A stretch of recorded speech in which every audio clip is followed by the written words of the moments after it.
Hi, welcome to TunesKit. Today's video will show you how to fix iPhone can't download apps. The first thing you should do is check your Wi-Fi connection.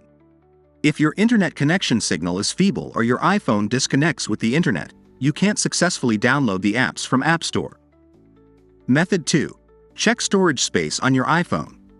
If your iPhone storage space is insufficient, the system will automatically prevent the apps from being downloaded even if you have pressed the download button. Method 3. Sign out and sign in to the App Store. You also can try to sign out and sign in to the App Store. Then you can try to download apps again to find whether the problem has been fixed. Method 4. Reset all settings on iPhone. Select Reset. Reset all settings. This will reset Wi-Fi networks, wallpaper, and preferences but won't delete your data. Method 5. Use TunesKit iOS system recovery to fix. If iPhone can't download apps issue still can't be fixed, there is likely something wrong with your iOS system. Here I will recommend you to use a powerful system recovery software named TunesKit to help you fix it. First, connect your iPhone to computer and select iOS system repair.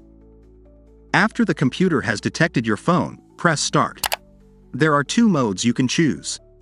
To fix iPhone can't download apps, you should choose Standard mode first.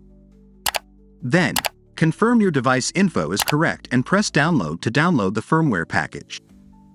After your firmware package has been downloaded, click the Repair button and wait for the recovering process finished.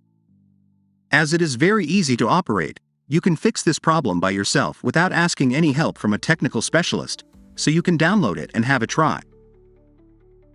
Method 6. Restart your iPhone.